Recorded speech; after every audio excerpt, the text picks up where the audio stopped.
কিন্তু আমি নিজে থেকে মানে 500% আমি গ্যারান্টি দিতে পারি যে আমার কোনো রকম কোনো জায়গায় ভুল নাই। তো আজকে আমরা পিআরবিতে আসলাম, পিআরবিতে আমরা সকলে মিলে আসলাম, যেখানে দেখো আরো অনেকে ছিল পাশাপাশি দাঁড়িয়ে গেছে, অনেকে কোথাও গেছে আর কি। তো ব্যাপারটা হচ্ছে আজকে পিআরবিতে আমরা রিজেক্টের বিষয় নিয়ে সমস্ত বিষয় নিয়ে আলোচনা করলাম। তো সবাই বলবে এক এক করে যা যা সমস্যা হয়েছে সমস্ত বিষয় নিয়ে আলোচনা করলাম। তো পিআরবি তরফ থেকে পিআরবি অনেক কথাই বলেছে আমাদেরকে। তো মেন কথা হচ্ছে আমরা চলো এক এক করে বিষয়টা শুনি। তুমি বলো তোমার যে সমস্যাটা কি। আমাদের মেনলি সমস্যা হয়েছে যে আমরা এক্সাম ঠিকঠাক দিয়েছি, এক্সাম দেওয়ার পরে আমরা যে ওই মাসটা চেক করে আমরা সকলে করেছি, কিন্তু ওখানে তখন কোনো ভুল দেখতে পাইনি। তারপরে স্যারেরা চেক করেছিল, তারাও ভুল দেখতে পাইনি। আর এরকম প্রবলেম শুধু আমার একার নয়, একটা টেলিগ্রাম গ্রুপে 1000 জন আছে, তারা বলছে কোনো প্রবলেম হয়নি। এর এখানে যতজন আছি আরো এখানে আমরা 140 জনের একটা গ্রুপ আছে, তারাও বলছে তাদের কোনো প্রবলেম হয়নি। আর কিছু জনের নাম্বার কমেছে। আর আমাদের বেশিরভাগ রিজেক্টের প্রবলেম, রিজেক্টের আমাদের কোনো কারণ ছাড়াই রিজেক্ট করে দিয়েছে। যারা যারা আরো খবর পায়নি, এই ভিডিওটার মেন উদ্দেশ্য হচ্ছে যারা যারা খবরটা পায়নি সবাইকে একসাথে জড়ো করার জন্য আইটিআর করতে বলেছে পিআরবি থেকে। সে আইটিআর মাধ্যমে আমরা সকলে একসাথে যারা করতে পারি, তাই দাদার সাথে আমরা ভিডিওটা করছি আর কি। আর স্পেশালি একটা গ্রুপ করে দেওয়া হবে প্রত্যেকের জন্য, ঠিক আছে? ওই গ্রুপে সবাই যুক্ত হয়ে যাও, যা করবে মিলেমিশে একসাথে করো। কারণ এক লাখ করলে এমনিও তোমার কোনো রকম দাম থাকবে না। দেখা গেলো 5-7 জনকে যদি পাস করিয়ে দেয়, তাহলে সেখানে কি গুরুত্ব থাকবে? যদি মোটামুটি যারা 5000-এর মধ্যে যদি তোমার 500 পাস করিয়ে দেয়, তাহলে 500-এর জন্য আলাদা করে কিন্তু রিকমেন্ড রাখবে, মানে দৌড়ানোর সুযোগ দেবে। মান করে বলেছি তোমাদেরকে, পিআরবি একটা কথাই বললো যে তোমাদের যাদের যে কোনো সমস্যার জন্য রিজেক্ট হও না কেন, তোমাদেরকে আরটিআই করতে হবে। এটা হচ্ছে প্রথম কথা।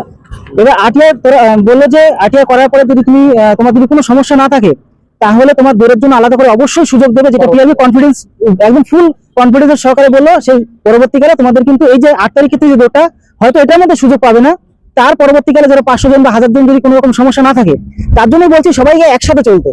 যদি একসাথে চলো, সবাই একসাথে যত সমস্যা রয়েছে সবাই যদি একসাথে আরটিআই করো, তাহলে 5000 বা 10,000 আরটিআর পড়লো। তো সেক্ষেত্রে দাঁড়িয়ে দেখো 500 জন বা 1000 জন সবার তো আর ঠিক হবে না। হ্যাঁ দেখো, তাহলে সবাই মিলে একসাথে যদি চলো, তাহলে কি হবে? যদি 500 জন, তাহলে আলাদা করে খুব তাড়াতাড়ি পিআরবি তোমাদের জন্য সুযোগ দিয়ে দেবে। আমি একটা কথা বলবো যে আমার চাকদাতে সিট পড়েছিল পরীক্ষায়, তো আমাদের ঘরে 24 জন ছিল, সেখানে আমরা 13 জন প্রেজেন্ট ছিলাম, 11 জন অ্যাবসেন্ট ছিল। তো আমি পিডিএফ থেকে ডাটা চেক করেছি আমার সাথে আমার অ্যাপ্লিকেশন নাম্বার অনুযায়ী, তো কাউকে আমি পাস করতে দেখিনি।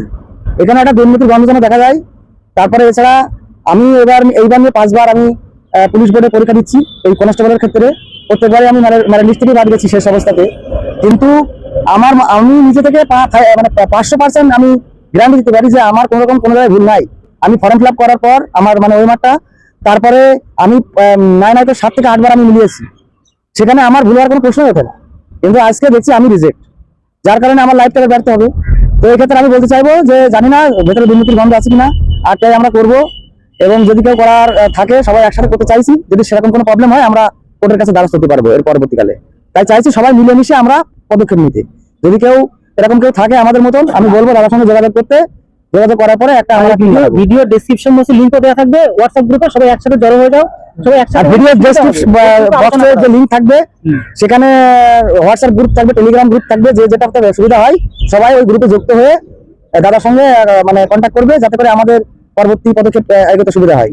আর তারপরে আরটিআই করার পরে যেখানে আমাদেরকে ওই মাঠ দেখানো হবে, যদি আমরা ওখানে পজিটিভ দিক পাই, তো আমাদের জন্য পিআরবি স্পেশালি আমাদের জন্য মাঠ করবে, এই ভরসা দিয়েছে। আর কেউ কিছু বলতে চাও কি? আর কেউ কিছু বলবে? আমিও বাঁকুড়া থেকে বিলং করি, আমিও 100% কি 200% গ্যারান্টি আমিও এমআরএ কোনো ভুল করিনি। এটা আমার পুরো কনফিডেন্স আছে, তাই আমি এত দূর থেকে পিআরবিতে এসেছিলাম। পিআরবি বলেছে যে আরটিআই করলে অবশ্যই তোমরা দেখতে পাবে, এবং তোমার ভুল সেটাও যদি থাকে সেটাও দেখতে পাবে। আর যদি আমাদের ভুল থাকে, আমরা অবশ্যই তোমাকে কোয়ালিফাই করাবো, এটা আশা দিয়েছে পিআরবি। তাই আমরা সবাই মিলে আরটিআই করতে চাইছি। তোমরা যদি কেউ করতে চাও, অবশ্যই করতে পারো, তাহলে সবাইকারই সুবিধা হবে। এগুলো আমি রাখছি। দেখো ভাই, সকলের উদ্দেশ্যে একটা কথা বলবো, যে যখন কোনো আন্দোলন হয় আমরা কিন্তু থাকি ভাই।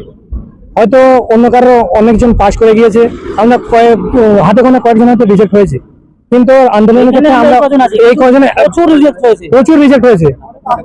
আমি তারা হয়তো আসতে পারেনি নানা কারণে। আর সকল ইউটিউবার ভাইদের বলবো যে আমরা তোমাদের সকল ক্ষেত্রে এরকম আন্দোলনের ক্ষেত্রে সাহায্য করি। আমাদের কাজ থাকুক, সে কাজও ছেড়ে আছে। তাই এই ভিডিওটা অন্যান্য ইউটিউবারদের বলবো যে এটা ভাইরাল করতে, এই খবরটা একটু সবার কাছে ছড়িয়ে দিতে। তাদেরকে ভিডিও বানানোর কথা বলবো আর কি। আমার একটা প্রবলেম হচ্ছে, যে প্রবলেমটা হচ্ছে আমার 3 নাম্বার কম দেখাচ্ছে, সেখানে আমি 38 পাই কিন্তু আমার 3 নাম্বার কম দেখাচ্ছে। সেই এরকম প্রবলেম হয়তো অনেক অনেক সবারই হয়েছে। আমি চাইছি তোমরা যাদের এরকম প্রবলেম হচ্ছে তারা যেটা বলছে গ্রুপে যোগ হও এবং তোমরা আরটিআই করো, স্যার যেটা বলেছেন। আর কেউ কিছু বলতে চাও? বলো। হ্যাঁ, আমারও যেটা কাটঅফ উঠেছে সেটার থেকে আমার অ্যান্সার কি মিলিয়ে অনেক নাম্বারই আছে, 3-4 নাম্বার আমারও কম এসেছে। তো আর কোশ্চেন যেগুলো মানে ক্যান্সেল করেছে ওটা বাদ দিয়েই বলছি আমি, ওটা বাদ দিয়ে আমার 3-4 নম্বর কম এসেছে। আর যদি ওটা কম না হতো আমি কাটঅফ ক্লিয়ার করে যেতে পারতাম। আমাকে 0.25 এর জন্য এরকম কাটঅফটা ক্লিয়ার করতে পারিনি। এরকম আমার মনে হয় এরকম আরো অনেকেরও আছে। তো যারা যারা মনে হচ্ছে তোমাদেরও এরকম প্রবলেম আছে তারা অবশ্যই গ্রুপে জয়েন হয়ে যাও, যে গ্রুপে জয়েন হয়ে একসাথে আমরা আন্দোলন করি, এটাই মনে হয় ঠিক হবে। আর কেউ কিছু বলো? বলো বলো। আচ্ছা, আমরা অনেক দূর থেকে এসেছি, আমরা কুচোর থেকে এসেছি, অনেক আশা নিয়ে পিএরির কাছে 13 ঘন্টা জার্নি করে কুচোর থেকে। তো পিএরবি আমাদেরকে বললো একটা কথা, বললো সবাইকে যে আরটিআই করতে হবে, আরটিআই এর মাধ্যমে আমরা আমাদের মেম্বারশিপ বা কি ওখান থেকে সংক্রান্ত জানতে পারবো। আর আমরা চাই যে তোমরা যারা যারা অনেক প্রবলেম ফেস করছো তারা সবাই টেলিগ্রামে বা আমাদের দাদার হোয়াটসঅ্যাপ গ্রুপে যুক্ত হও, আর সবাই মিলে আসো আমরা আন্দোলন করি। আমরা নিশ্চয়ই আমরা কিছু ভালো পজিটিভ দিক দেখতে পাবো, এটা বলে কথা হচ্ছে। আর একটা কথা, আমরা এত দূর থেকে এসেছি, হঠাৎ করে যেহেতু প্ল্যানটা, তাই 13 ঘন্টা এই যে জেনারেলি আমরা রাতে ঘুমাতে পারিনি, না ঘুমিয়ে এসেছি। এসে আজকে পিআরবি থেকে কোনো পজিটিভ রিপ্লাই পেলাম না। ওরা আরটিআই করতে বলছে, আর ওদের কথাটা ঠিক যে আরটিআই করা হবে, কিন্তু আরটিআই করার পর ওদের যে একটা যে কথা যে 30 দিন 15 দিন যাই লাগবে আরটিআই রিপ্লাইটা আসবে, কিন্তু রিপ্লাইটার পরে আমাদের আবার একবার ডাকবে, এত দূর থেকে আমরা আসবো, আরেকবার হচ্ছে আমাদের হচ্ছে আরটিআই করবো, সেটা এসে ঘুরে গেলাম বাড়িতে গিয়ে আরটিআই করবো, আবার আমাদের একটা কপি দিয়ে দিতে ওরা ডাইরেক্ট জিমেলে হোক বা কিছুতে হোক, ওরা তা না করে আমাদের ডাকবে, ডাইকা চেক করবে। এতদূর যাওয়া আসা আমাদের পক্ষে খুবই অসম্ভব। কারণ হচ্ছে সবাই আমরা হচ্ছে দরিদ্র পরিবার থেকে বিলং করি, দরিদ্র না হলে তো এই কনস্টেবলের চাকরিতে আসতাম না। না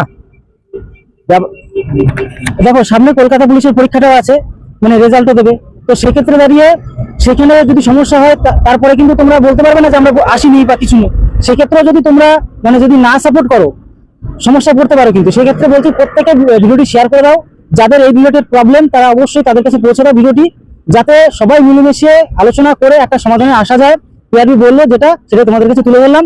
এর পাশাপাশি অনেক কথাই জিজ্ঞাসা করেছি, হয়তো মনে পড়ছে না, তোমরা কমেন্ট বক্সে কমেন্টও করতে পারো, বাদ বাকি গ্রুপে আলোচনা করতে পারো, সেই সুযোগ তোমাদের জন্য থাকছে। অবশ্যই হোয়াটসঅ্যাপ গ্রুপে যুক্ত হয়ে যাও, বন্ধুদের কাছে শেয়ার করে দাও।